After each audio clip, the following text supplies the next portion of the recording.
and then turn it over to my colleague Jessica to go through the slides. So you may or may not be aware the reason why we, the Port Authority, are here today is because we've come to an agreement with the city that is part of the AirTrain program. We're going to be responsible for the design and construction of the Passarella Bridge, given the close proximity, so that it can be done in a coordinated way going forward.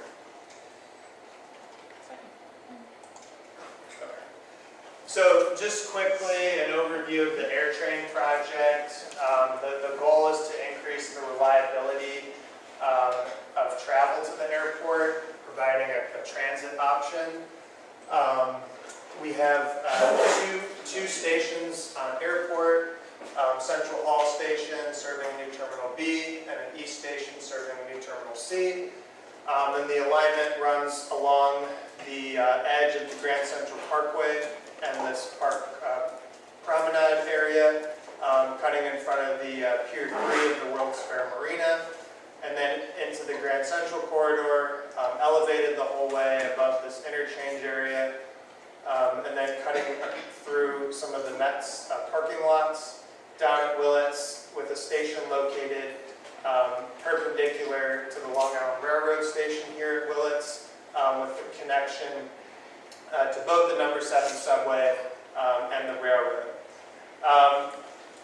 We're here today to talk about the Passarella, but going forward we'll be back to talk about two other projects. One is at Pier 3 we have to relocate some of the Parks Department facilities. It's a boat lift, small office, boat storage, and a boat maintenance shed.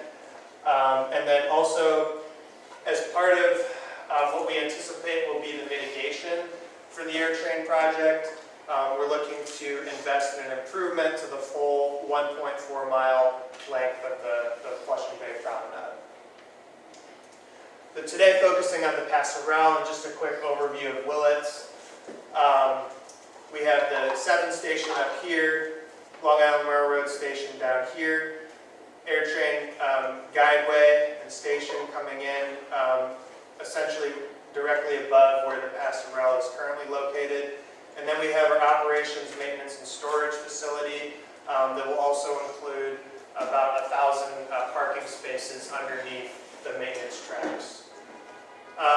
Also, just want to quickly note the project is currently in the environmental review phase, very early on. FAA is the lead agency, and the Passarella, since it was recently designated as an eligible historic resource, is also going to be looked at as part of that process by FAA, by SHPO, also the Federal Advisory Council as well. I'm going to turn it over to Jessica. Good morning, everybody. So we have quite a few slides to get through. I'm going to go through some of them a little quickly. So here's just a bird's eye view, and I'm going to go to this one so you can see here is the existing Passarella, and then this is the concept design on the right.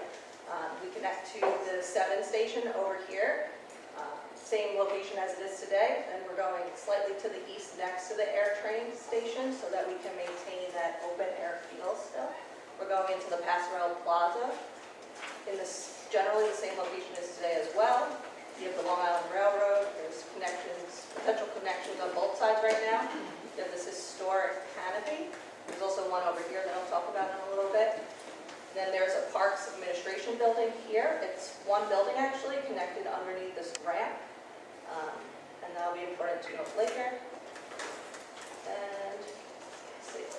We break the project up into what we call base scope, which is shown in yellow, and then there's some other elements that we consider alternates.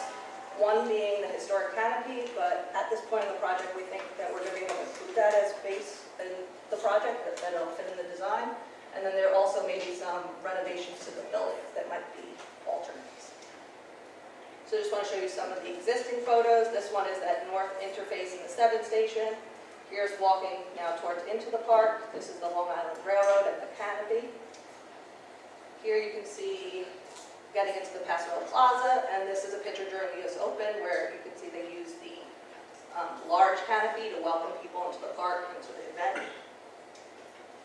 Here's a view from Data Ticket Circle. You're looking at the park administration buildings, and then another one looking from Meridian Road. This is the large canopy underneath. So here's a couple bird's eye views. I'm going to flip, here's another one, into this one, so you can see a little bit better. We're going to break the project up into 3 different parts, so I can go through all the elements of each of them. The first one's going to be the north end interface. This again is where we meet the 7 station.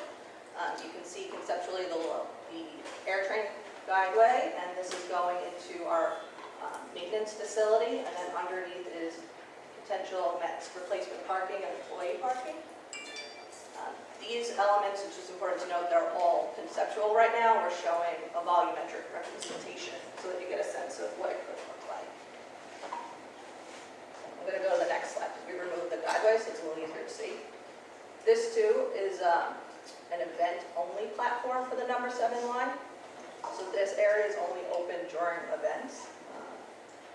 So I'm going to show that better in the circulation drawing, but at this point we're going to have a new ADA ramp, which is going to be similar to the ramp today, going up from Roosevelt Avenue to the Passarella. There'll also be an elevator connection to the AirTrain connector. It's one of the AirTrain project goals to have a pickup and drop-off area, which could potentially be here. We're still in discussions with the city on the exact scope for this. And then we could have a connector from the parking lots to this upper platform of the Passarella. Here's one of the circulations, but I'm going to jump to, I think it's good. So just to give you a sense, today on a typical day you would go, if you're taking the 7th station, you would go down to Roosevelt, then you go back up this ramp on the side to the Passarella level, and if you were going to the Long Island Railroad or to the park, you cross the Passarella Bridge, you can go to the railroad station, or now you can go through the core, the elevator core of the AirTrain station or around the sides into the park. There'll also be an elevator that you could take up from Roosevelt.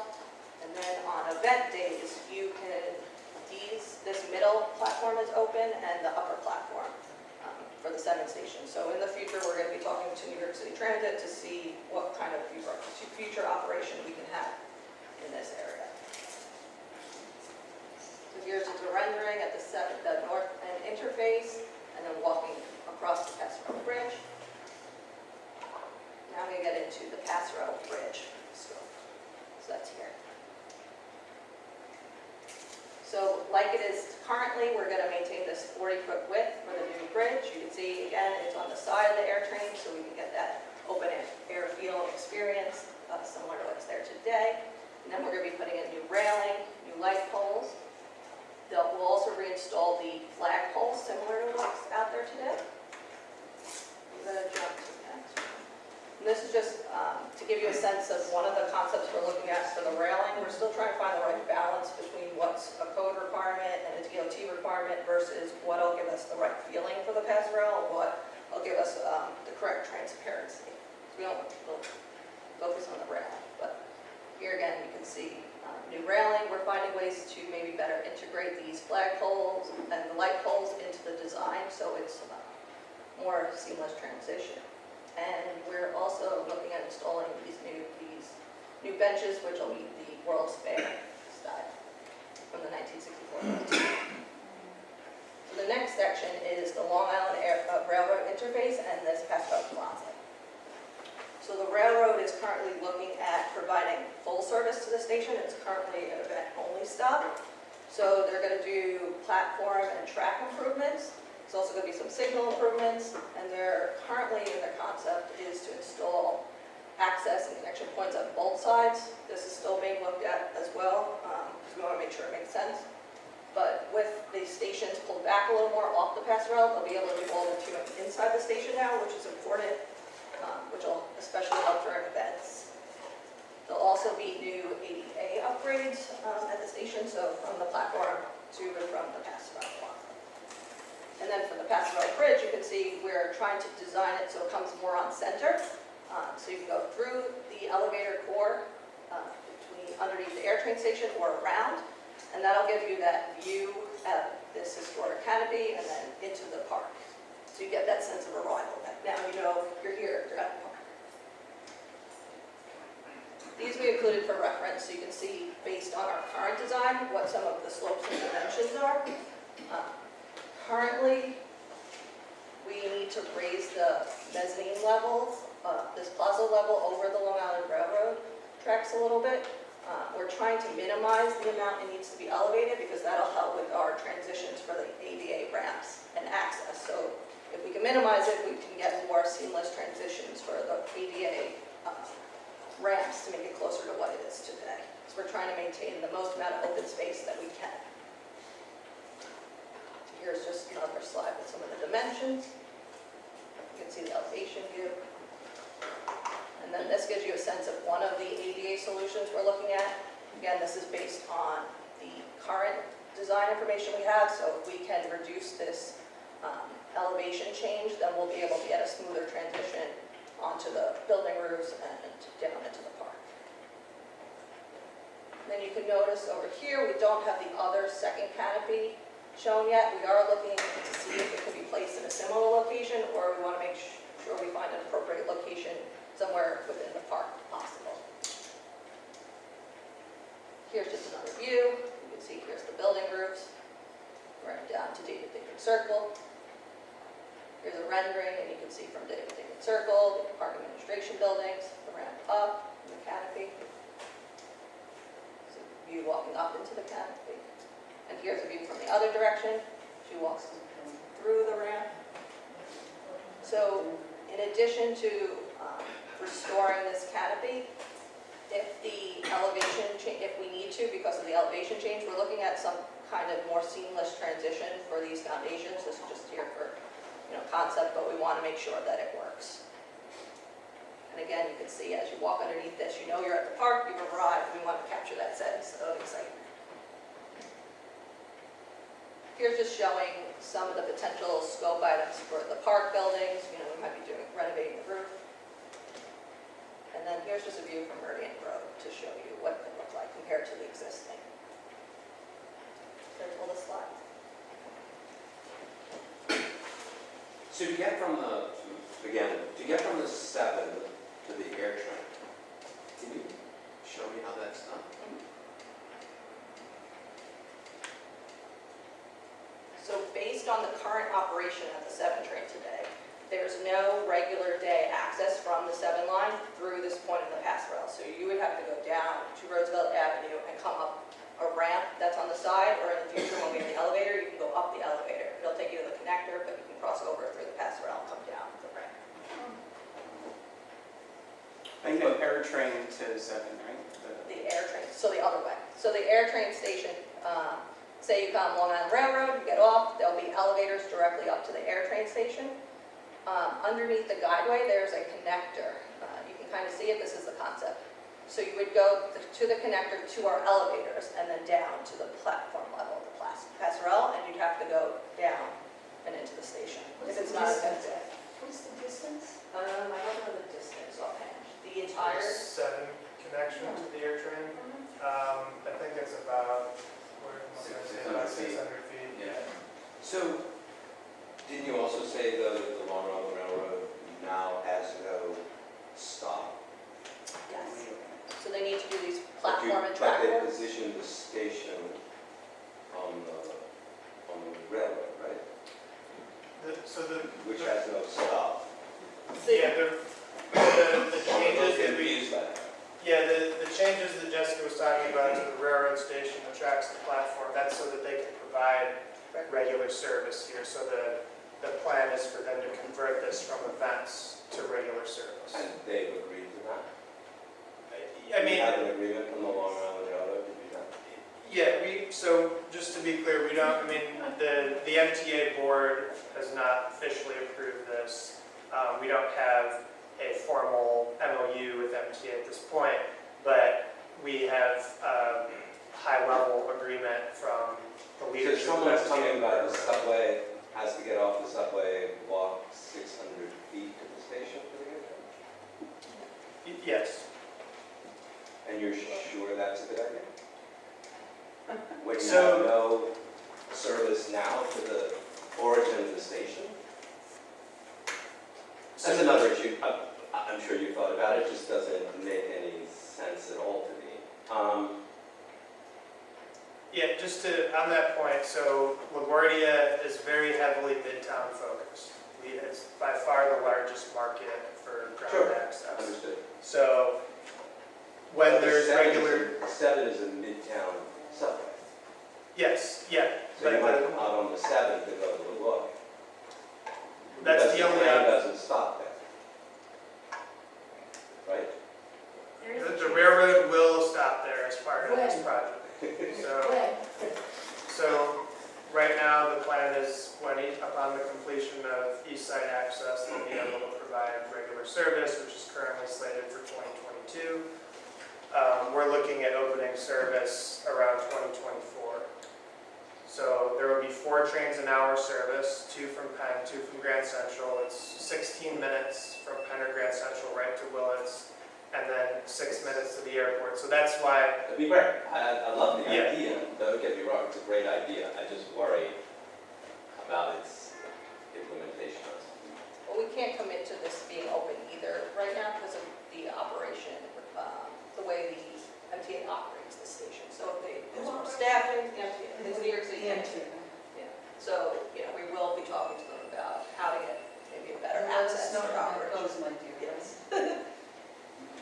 So, I'm sorry, we're here, of course, for the design of the Passarella. So, if some of these major capital improvements, such as Long Railroad Station and so on, may occur optimistically 2022, we don't know when that may be open, it could be longer, and then there are other questions here on the connections. You were coming here on the Passarella Bridge.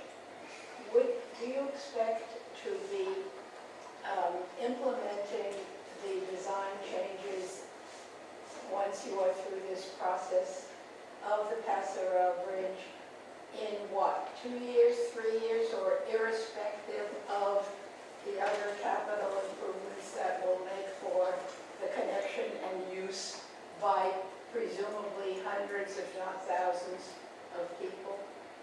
So what's the and between here, you're interested in this and it's been determined that there is a historic component, there may even be a federal preservation historic component of the Passarella Bridge and the design thing and so on. So I'm sure we're going to get to the design, but this bridge, who's using it, the connection, you want to push it to be done in some way in 2 or 3 years, but everything else is going on that will deeply affect the use, passage, and I would venture to say the design of the bridge.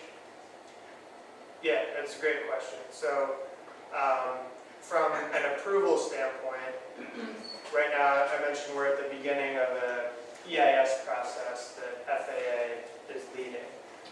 Both an environmental impact statement, so it's the Federal Environmental Review. FAA is the lead agency because we are, as part of the AirTrain Project, applying to use passenger facility charges. And both the Long Island Railroad Station improvements that are proposed and the Passarella have been identified as connected actions. So all 3 programs are being approved and reviewed as part of the FAA environmental review So process. that's all in the EIS?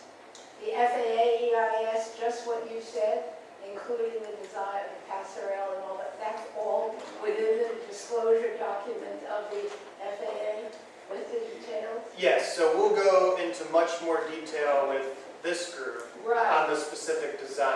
right. For the EIS, we've submitted even a much higher level concept than what you see here to start that review process. And then, we're going to go through the process with FAA and SHPO, the State Historic Preservation Office, being the leads in terms of determining what historic mitigation would be appropriate for the Passarella, as well as any other historic resources identified as part of the project. So that will play out substantively over the next year to 12 to 15 months, let's say, when we expect a draft environmental impact statement to be issued. And then there'll be another period of, say, 6 to 9 months between the issuance of the draft study and the record of decision. So right now, we're looking at awarding a contract on the optimistic side in April 2021. And at that time, it would be a contract for design build of the AirTrain and the railroad station, and essentially just construction of the Passarella, because we're doing 100% design of the Passarella component. So it would all be constructed by the same contractor and coordinated to minimize impacts on the public, USTA, METS, MTA, etc. So let's focus on the design. The Passarella, when you get off now, I mean, first of all, I think the AirTrain's a great idea, and of course we all have been desperate for this kind of connection to LaGuardia. So I'm just going to focus on the Passarella. You get off today onto a wood boardwalk. Obviously, that's not the direction for the future. But what the wood does is to psychologically put you in another place as soon as you get off hours of being crowded on the subway. And the flags and the lights and the rhythm, you sort of start psychologically a transition from where you've been to, the sort of fun future ahead of you with the tennis stadium, the park, the Mets, what have you. And I think that the paving pattern, as I see it here, I think it's great that it's a light color. I think it needs to be fun. I think you just got to do something fun here. 600 feet is 3 blocks and I think there should be some exploration. Millions of kids are going to their first baseball game, or lots of people are going, to tennis, and I just feel that there ought to be some joy, which I don't see right now in that paving. And I think that obviously a big issue for you all to resolve is the degree to which you are essentially recreating the 64 World's Fair or not. You're using the 64 World's Fair bench, not the 64 World's Fair light, thank heavens. And deciding on what railing strategy you want to have. But I think there needs to be, when you get into preliminary design, a real attitude about this is or is not some what's the word I'm looking for? Reference to the 64 World's Fair. You've got the canopy, so I don't know how SHPO's going to weigh in on it. And then how much do you want to be slavish or not?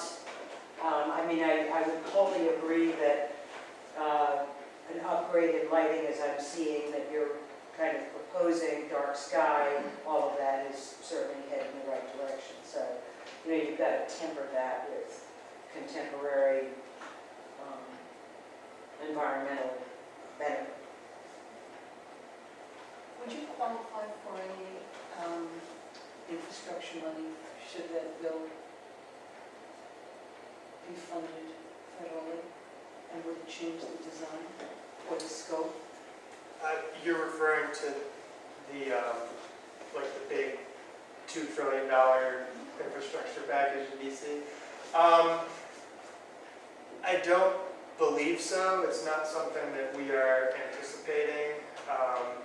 So it's not on the Port Authority's list for national infrastructure money?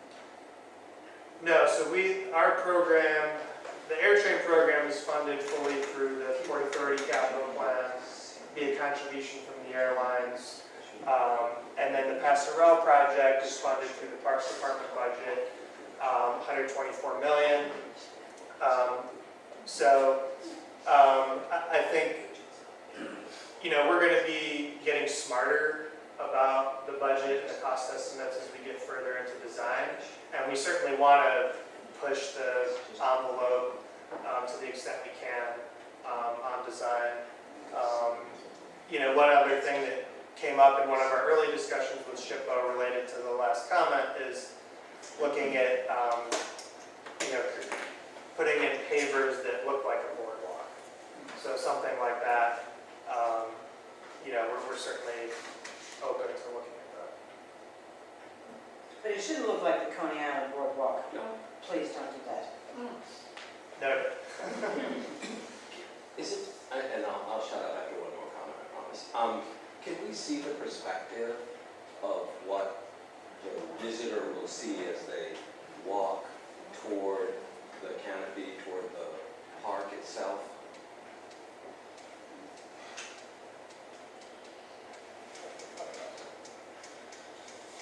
You showed us what they see now.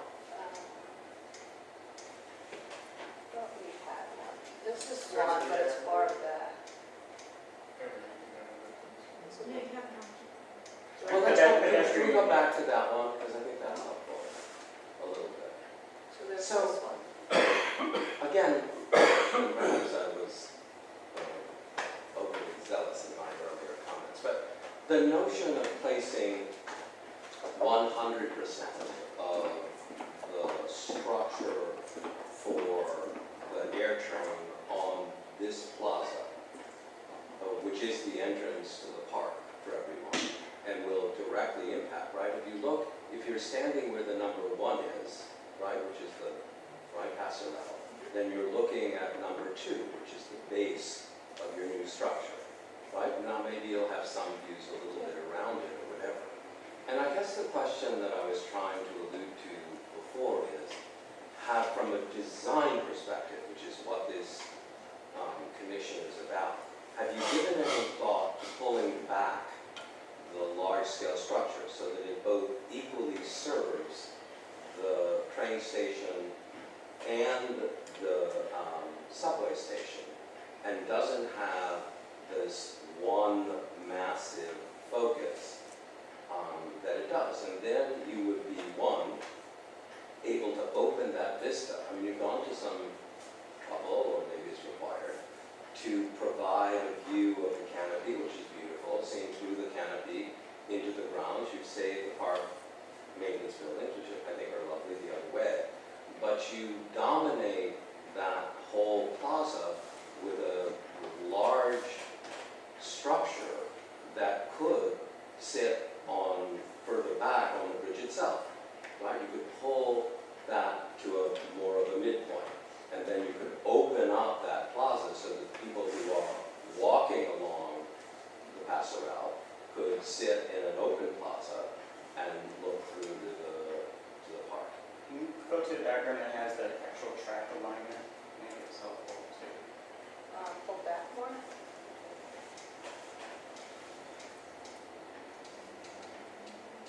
Is that the only one with the track alignment? Okay. No, the AirTrain track alignment. So part is going to the rail yard and part is the station. Right, so I would be I'm moving it, I guess it's north, is that right? Over here. That structure would be on the bridge itself. It would be closer to the subway, and it would have a radically less crazy imposition on the plaza, which is really rather nice. I still, again, I would like to see that at least being considered, right? It doesn't have to be moved that much, but I don't know why it would sit right in the middle of that plaza. Not everyone Are coming. the elevators serving all? Yeah, so the reason that it's located there is that, I mean, there has to be circulation from the railroad platforms to the AirTrain. And because this is not a one-seat ride to the airport, but the concept is really to make it look and feel as much like a one-seat ride as possible, really, from the railroad.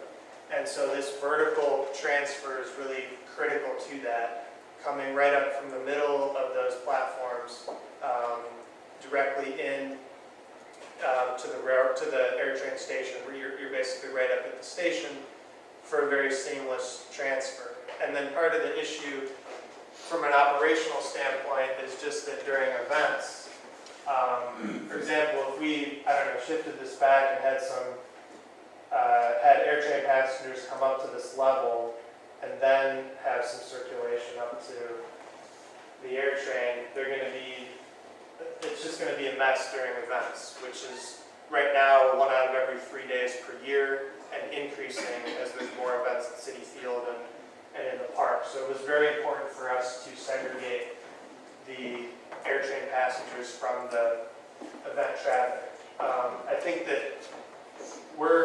as you know, Jessica mentioned, this is really for volumetric purposes at this point. We're very focused on having an ultimate, architecture at the end of the day that works well with the Passarella, with the new railroad station, and if, we would certainly love to minimize our amount of structure here. One of the things we're still talking with the railroad about minimizing their footprint here. For example, can we just do this with one platform? Because right now, part of the reason this is so large is because we have 2 elevators, this side and then this side, coming up from 2 railroad platforms. So if we're able to minimize that down to 1 platform, that would lighten up the footprint here, but we're still assessing the feasibility of that with the railroad and still being able to provide a 4 trains an hour service.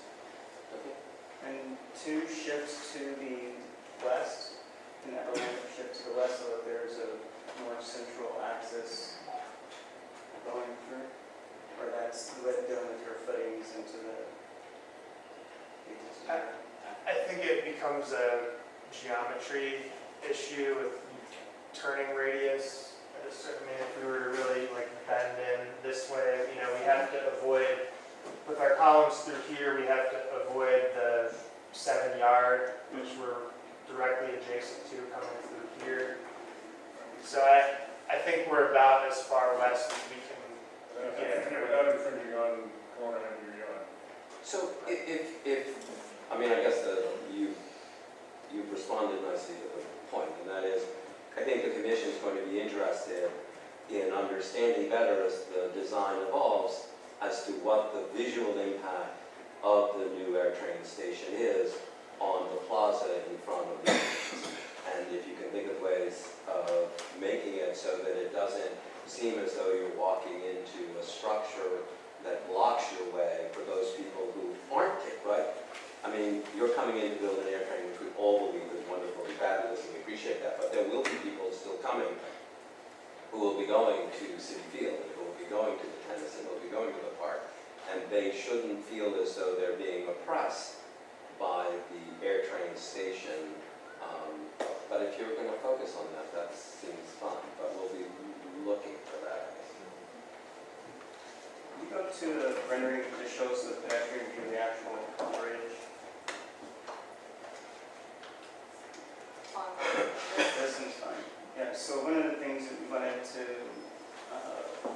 look at is right now, the lighting fixtures are outboard of the railing, and to really look for a design that better integrates lighting and railing to sort of streamline and minimize the impacts. That's the one might be good to look further as well. Yeah, we'll look at that. What flags, by the way, this may be a better question to the Parks Department, you said the notes say that there are 26 poles. What, do they fly event banners or Yes. Hello. I'm here, I'm from the Parks Department. Yes, mostly during the US Open, there are American flags and Parks flags. So it's during the US Open time. So there aren't banners like that that say, Oh, sorry, and the banners during the US Open, they're US Open banners. that's all there are. Yes. So American flags, state flags, park flags. Park flags and and flags. banners. Because it seems as if that ought to be taken into consideration too. That, you know, what, the banners might be really fun, and to talk about events happening in Flushing Meadows, or, you know, what new events at City Field other than just baseball. Because it added color. I mean, this is really, I want everyone in this room working on this project to realize this is a festive place, right? Or it was. Yeah. You guys are focused on getting people to the airport, which is fabulous. But there are also a shitload of people going to the park and the stadium and what have you. And they're feeling like they're going to have a good time, or they just had a good time. So please put some joy into this. I concur. Me too, and I feel like this is a good rendering to illustrate some of these comments about sightlines. Like, so part of like getting off the train is this feeling of arriving somewhere, that the bridge is really a public space itself. You don't have to get to the plaza to be in the public space. And on either way, you know, being able to see the stadium, being able to see the park, being able to see the tennis stadium is really important. So I think there's just something that we're asking for in terms of like really elevating that experience of arriving somewhere as soon as you get off the train on either side, whether it's on the railroad or it's the 7 train, and using this bridge as a way of bringing that experience together versus just, you know, thinking about moving people from one place to another. Like that, it is a destination in itself. Just to go back, I just want to go back to the flags. So what we just have been talking about internally is the possibility of maybe how we have our temporary art, some sort of flag, something, not necessarily just American flag or Parks flag, but something that can also be, that we can have on a temporary basis. But that's, in general, we've been talking about that to make it, because right now it needs some excitement as well, so. Right, remember, you're building anticipation, especially if they can't see a building yet. With that Passarella blocking, I think maybe the view to Shea or City Field. So, yeah, that would be great. Yeah, and there's definitely a different feeling when you're on the Passarella during the US Open, when you're at the flags, as opposed to when you're not on the Passarella when you're on the flags. Just to echo all these examples, if I just may, I mean, you're going to continue to use the word Passarella. I mean, most New Yorkers would say, well, what is that anyway? And, but it was a word that was deliberately chosen, I'm assuming because it's French and exotic, but it was in terms of, I think, the World's Fair and so on, because, excuse me, the term, the Passarella in French is the bridge, the footbridge, the whatever. It's from theater, but it's also connecting audiences and so on, so that these design points and yours to make this into the transition of wonderful activity and excitement and different kinds of experiences, whether it's the tennis, the stadium, the park, the whatever. So this, with all due respect, I mean, this looks a little kind of staid, ominous, I don't know what. If I were walking back 600 feet with all this, I would say, ooh,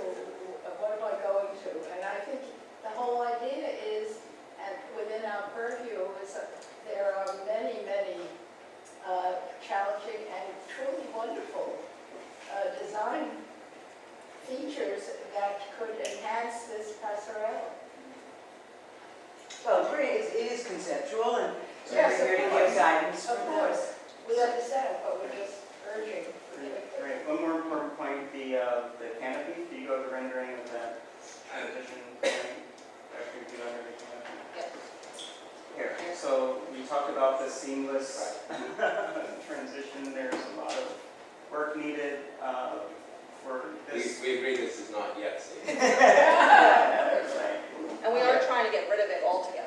Okay. If we can minimize this elevation change, then we won't need as Yes. much or, Oh, Great, that'd be great. so this is definitely something we're saying. So in terms of, ground plane treatment, that transition and, even lighting and other things in the canopies is a really important moment to get everything right.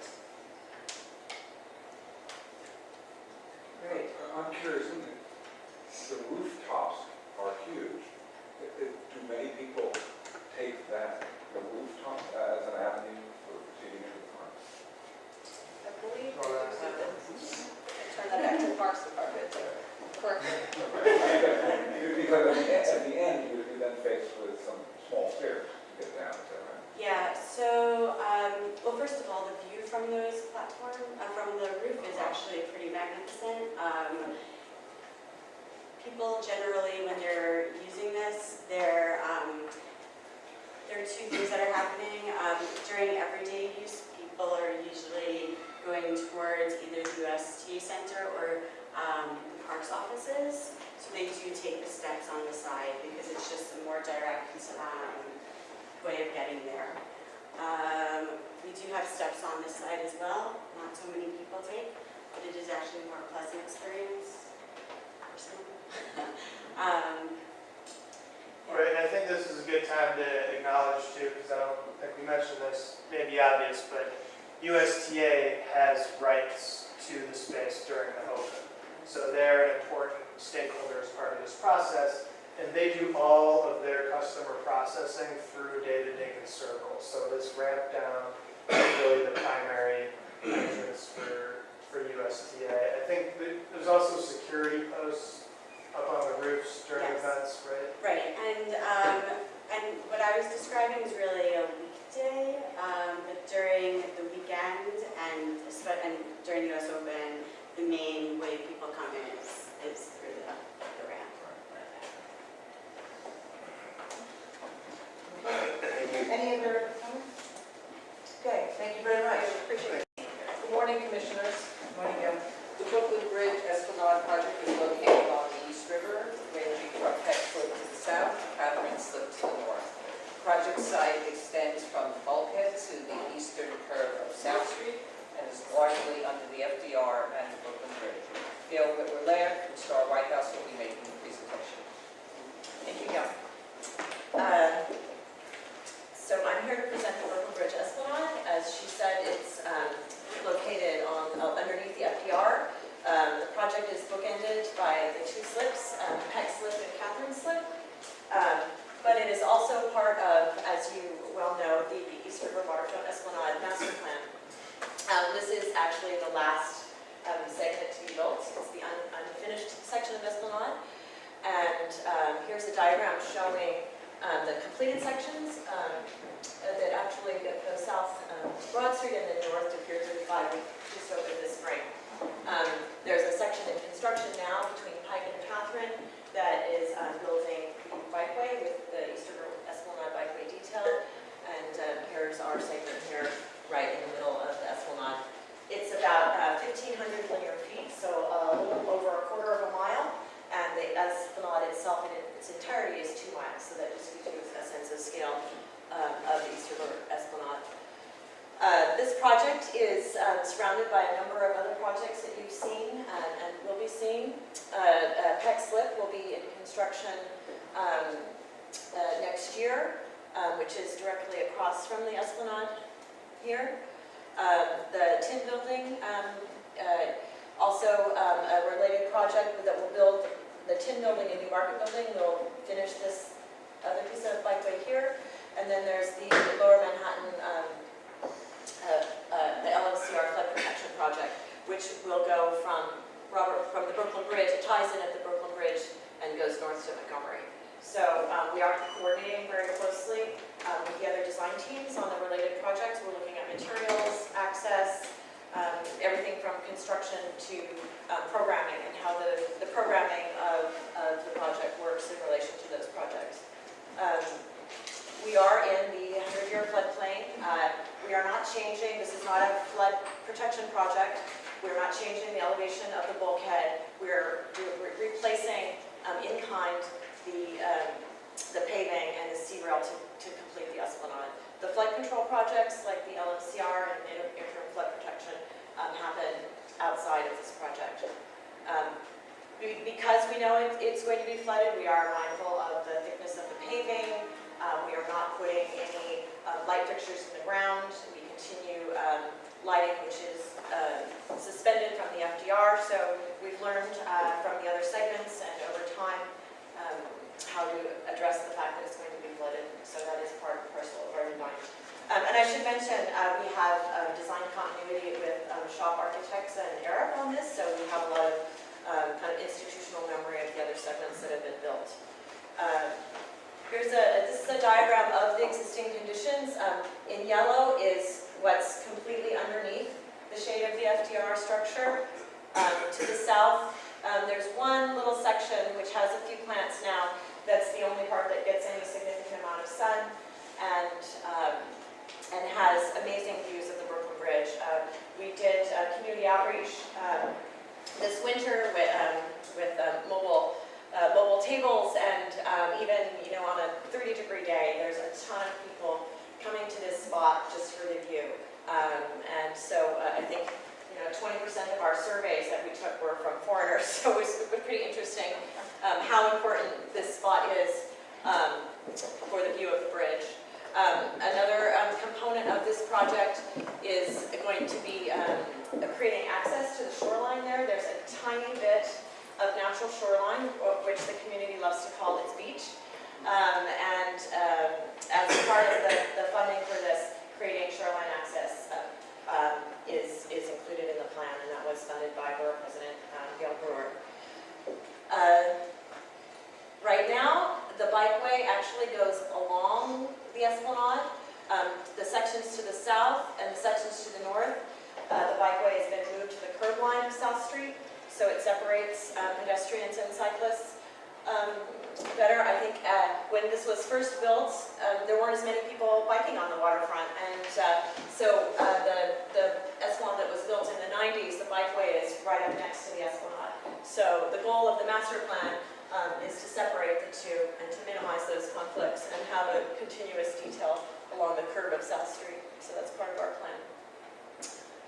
This is just very quick what's covered and covered again. And here's some views of the existing conditions moving from the south to the north. Here's the small piece outboard that actually does get sunlight. And here's the FDR structure and then the on-ramp to the Brooklyn Bridge here. Here's a view of showing how close actually the bikeway is to the Esplanade. And this is a view of one section of the Esplanade that is actually on a relieving platform, so that the bulkhead is actually here, and right here is actually a DEP outfall. Here's an image of the natural shoreline, and again the deck structure on the outfall. This is a little dark, but you can see here that the paving and site furnishings are definitely in need of repair.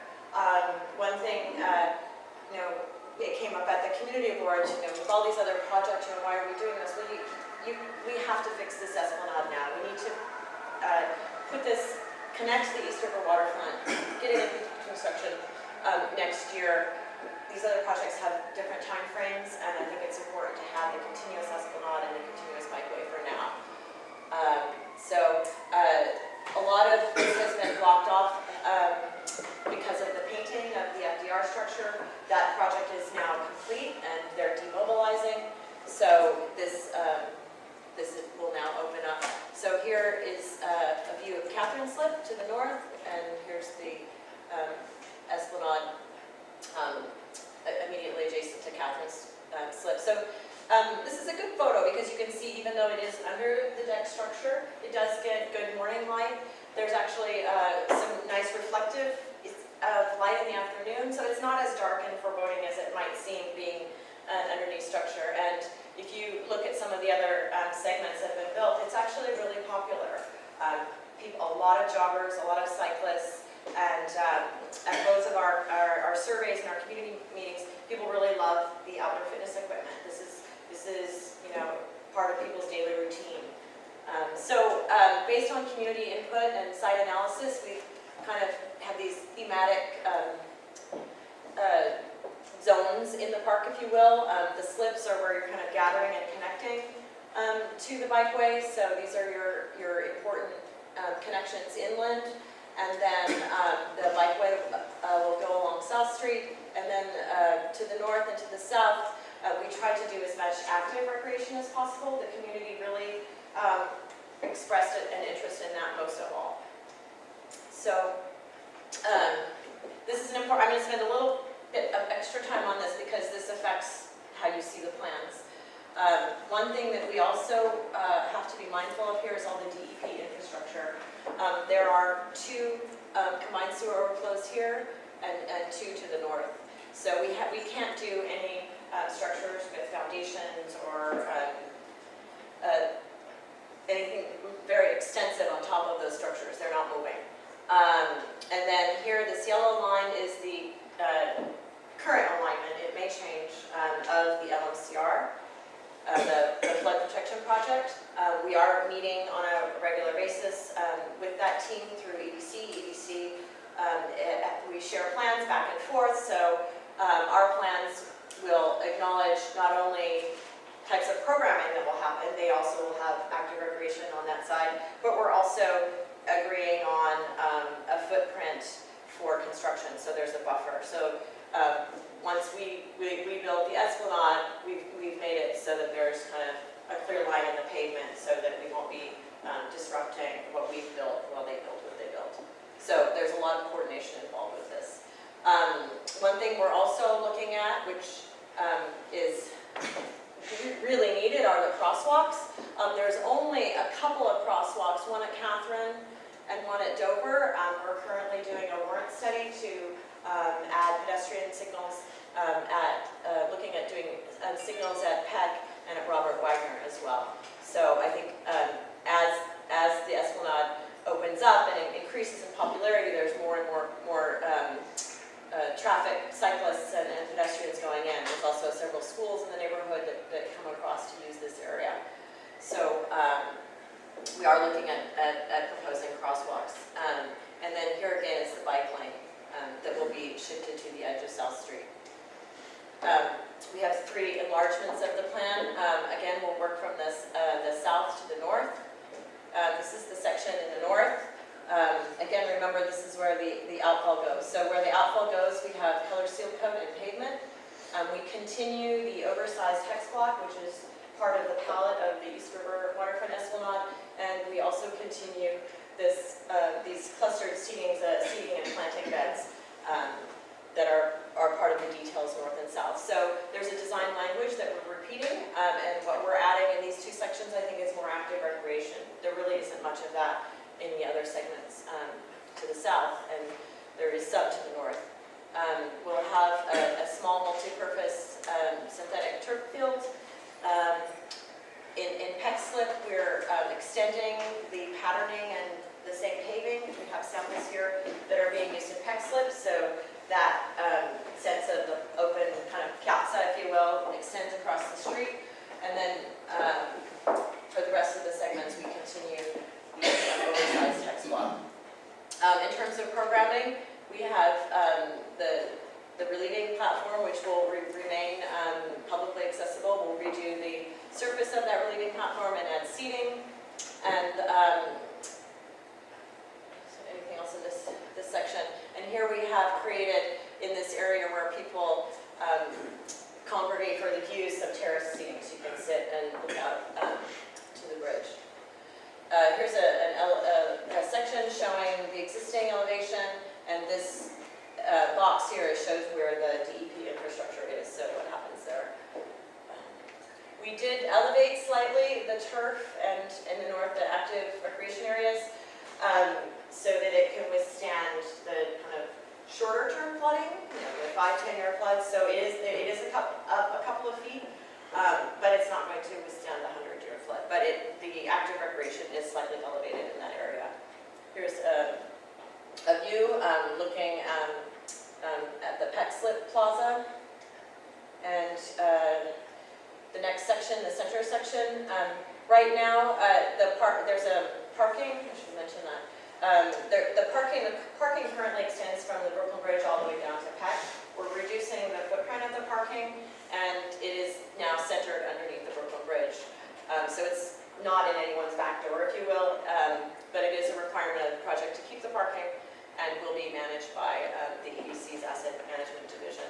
There's also a lot of utilities under here. So we have created a screen between the Esplanade and the parking, and we've also kept a 12-foot clear path that also doubles as a maintenance corridor for parks. So we kept all that. Here's the natural shoreline, and this has a get down that at the bottom is about 106 feet long, and at the bottom of the get down are gates. It's not going to be open all the time. It will be, when we're completed, the plan, the EDC's plan is to have a partner to manage it. So when they have a swim or public event, the gates are open, but it's not open all the time. And the gates were done to be fairly wide, so when you do have an event, you can open them both and, get a kayak or a large group of people to the shoreline. Our work doesn't go beyond, we don't do any work in the shoreline, or we don't go beyond the bulkhead, we just give you access to it. This is constructed of granite, this Corinthian granite here, kind of solid chunks. Again, it has to be floodable, so in a way you could see this as a stepped bulkhead, if you will. So it will flood, but that's okay.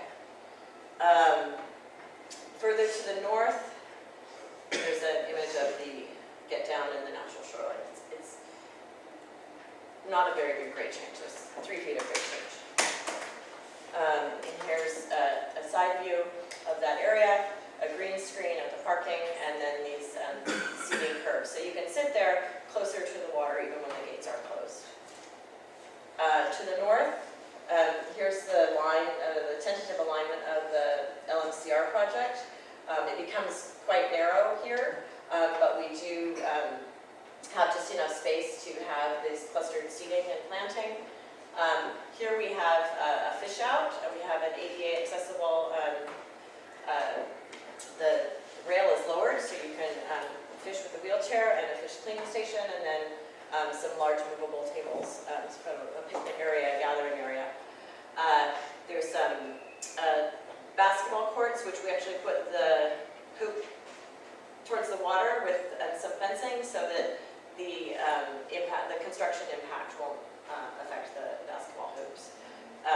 There's 2 clusters of outdoor fitness. Those are also raised similar to the turf areas, so they can withstand interim flooding. And this is the color palette for those areas. We wanted to kind of brighten up the underside of the area, and it's also compatible with the colors used in the seal coat.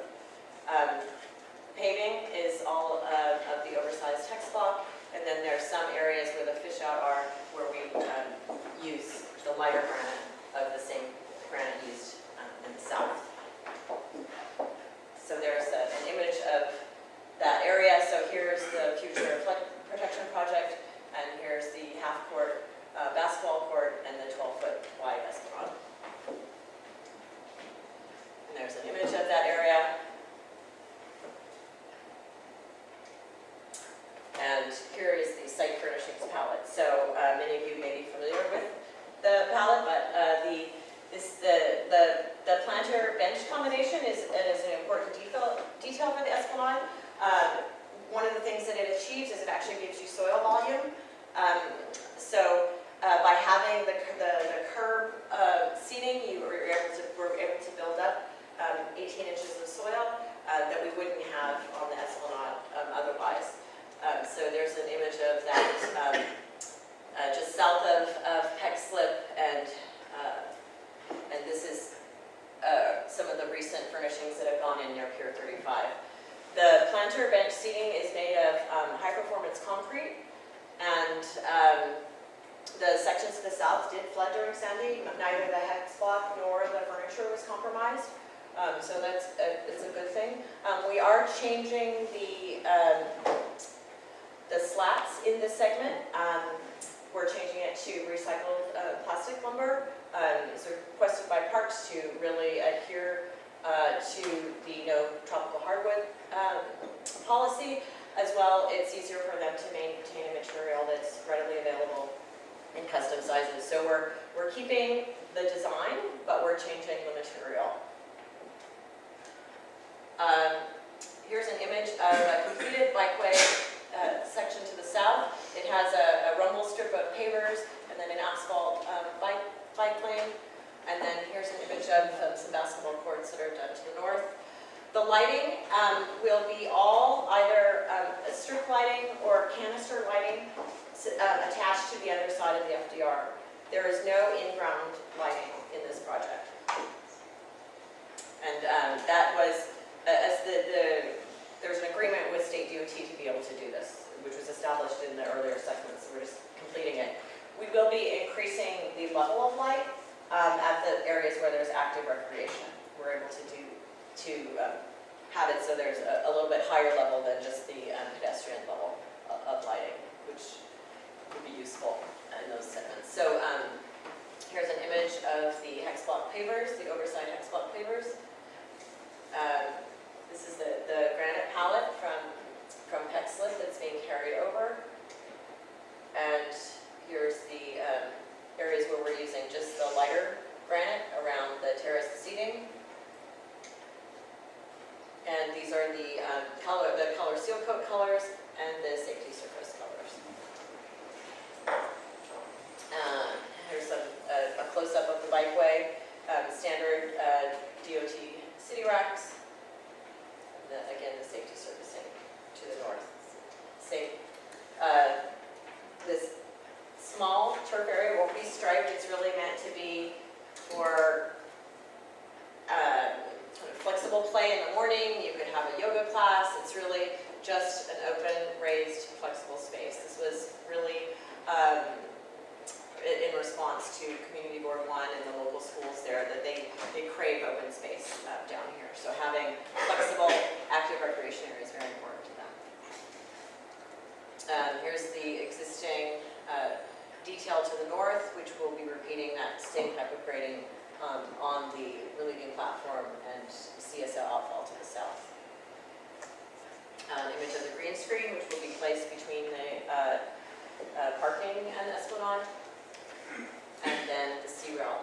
The C-rail will keep the same grading and the same profile, but again, to not utilize tropical hardwoods, the profile is being changed to galvanized steel. So only, and here's a diagram detailing the different types of wood that are to the north and to the south. This section will be galvanized. So there's an existing view of what's there, and this is how it will be designed for this segment. And we've already kind of started to think about how it's built and how it maintains at least visual continuity, even though it's a different material. At the terminus of Pexlip, we have a spray area. It will be on all the time. It will be on an activator, and will only be on those above 80-degree days as determined by Parks. So the idea was to have something that all ages could go in and kind of punctuate the end of the slip on a hot day. There is a small climbing structure in the south, and color seal coat, and then we have some standard Parks ping pong tables, which are movable, so that we can put them on top of the DEP infrastructure. So it's like trying to get as much active recreation in those areas where we can build, and doing a combination of seal coat and movable structures is how we've achieved that.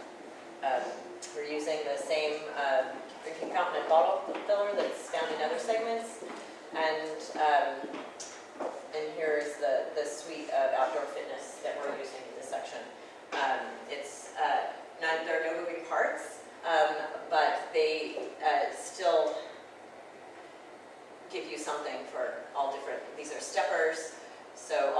body parts. So sit-ups, parallel bars, accessible parallel bars, upper body equipment, and then the stepper. So here's an image of the area where we have the an ADA fish out. So the bulkhead is lowered so that it's the right height for someone in a wheelchair. And then we have also the built-in seating right along the rail. So this is the entire suite of furnishings. I won't go into a lot of detail, but it is a kit of parts that is kind of expanded or contracted based on how much space there is in Esplanade and what the programming is for the Esplanade. Some details of that furnishing. So this is high-performance concrete and the bench topper. There's different configurations, some more social, some more individual. All of it is made so that there is some companion seating. These are more lounge-type chairs, which are very popular, I've observed. And here's the granite bleacher seating. So this is not high-performance concrete. This will be done out of granite. And then in Peck Slip, we have some platform seating, which will also double to hide some of our water infrastructure for the spray showers. The same as our recycled plastic, galvanized metal, and high-performance concrete. So, this is the standard bench module, high-performance concrete, and recycled plastic lumber. And these are just galvanized. These will be the seats that are on the relieving platform with the view of the bridge. It's just RPL and galvanized metal. Here's a detail of the banquette seating that's found both in the north and the south. And here's an image of the lighting. We have since eliminated the splash pad lighting. In the sports areas, like I mentioned, we'll be increasing the light levels. We'll be doing column lighting on the city DOT section, which is the on-ramp to the bridge, and then we have facial lighting and down lighting on the FDR drive. And there's an image of those lightings, all LED, all very simple and consistent with what's been installed already. So here you can see the kind of punctuation of light at the active recreation areas, and then the kind of baseline level of light along the Esplanade itself. We really didn't want too much light at night. It's nice to look out over the Brooklyn Bridge, so there's this challenge, this balance between giving some extra light in those areas at dusk and not wanting to have light fixtures or kind of light pollution in the view shed. This segment is going to be the first of the sections, even though it's the last segment to be built. It's the first segment that will get the approved East River Waterfront Esplanade signage package. Was designed at the very beginning of the project with a logo done with the parks branding. So there's the East River Waterfront symbol and the park sleeve. So the rules, the informational signage will all be implemented with this signage. Along with the East River Waterfront signage, we also have the Manhattan Waterfront Greenway signage. So planting, there isn't much opportunity for planting here, but we tried to maximize it where we could. We have the benefit in this project of looking at the materials that were successful in the sections to the south. It's a fairly simple palette of grasses, hardy woody plants such as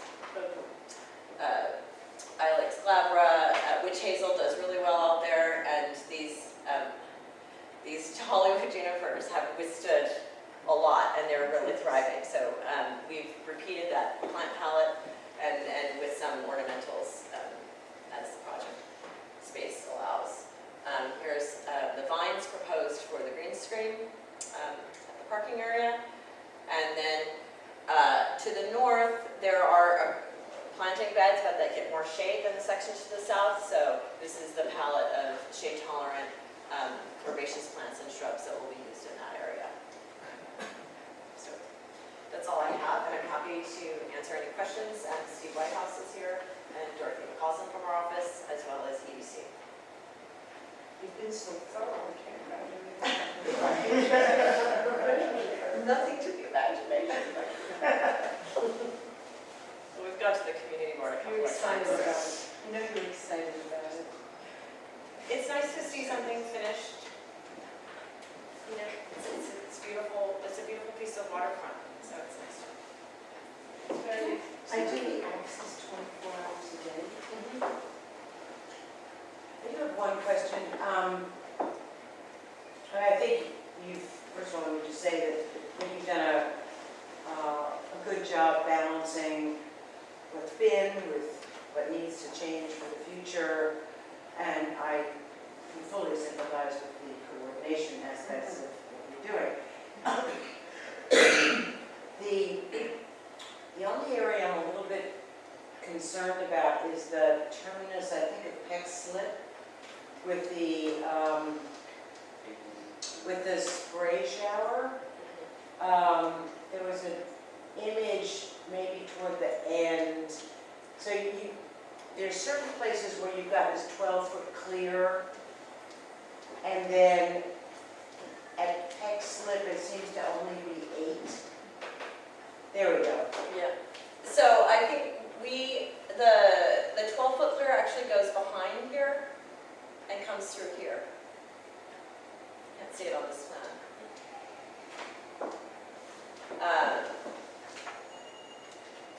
Let's see if I can get to the But if I was just a public person and was walking along the water,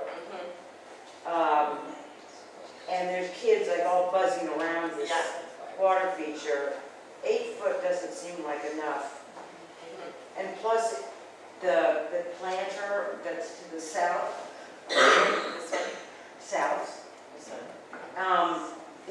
it just seems kind of constrained. And I wondered if there were subsurface conditions or whatever that led you to this sort of arrangement.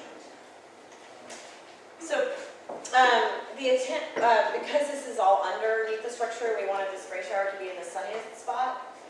So that's one aspect of it, and the other aspect was for it to be at the terminus of the slip. These structures are clustered here because this is also the only place where there's no DEP infrastructure. So I think, point well taken about that clearance, and we can probably eke out a little bit more space. The 12-foot corridor actually does manage to come through here, but yours is more, your comment's more about people. Right. And I don't want to get wet today, so, right. It is it's a very localized set of spray showers, and would only be on by the activator, so it won't be on all the time. And the activator is person activated. Person activated, yeah. So when during the day, it might be off for a while, but it's only on a really hot day that would be very active. So. If I could just jump in. One of the features that we did not retain in the earlier sections of the Esplanade were planters on the sea rail, which was a deliberate feature of that design. And the intent of it was to create, it is explicitly to break up the continuous walk along the rail and create a meander.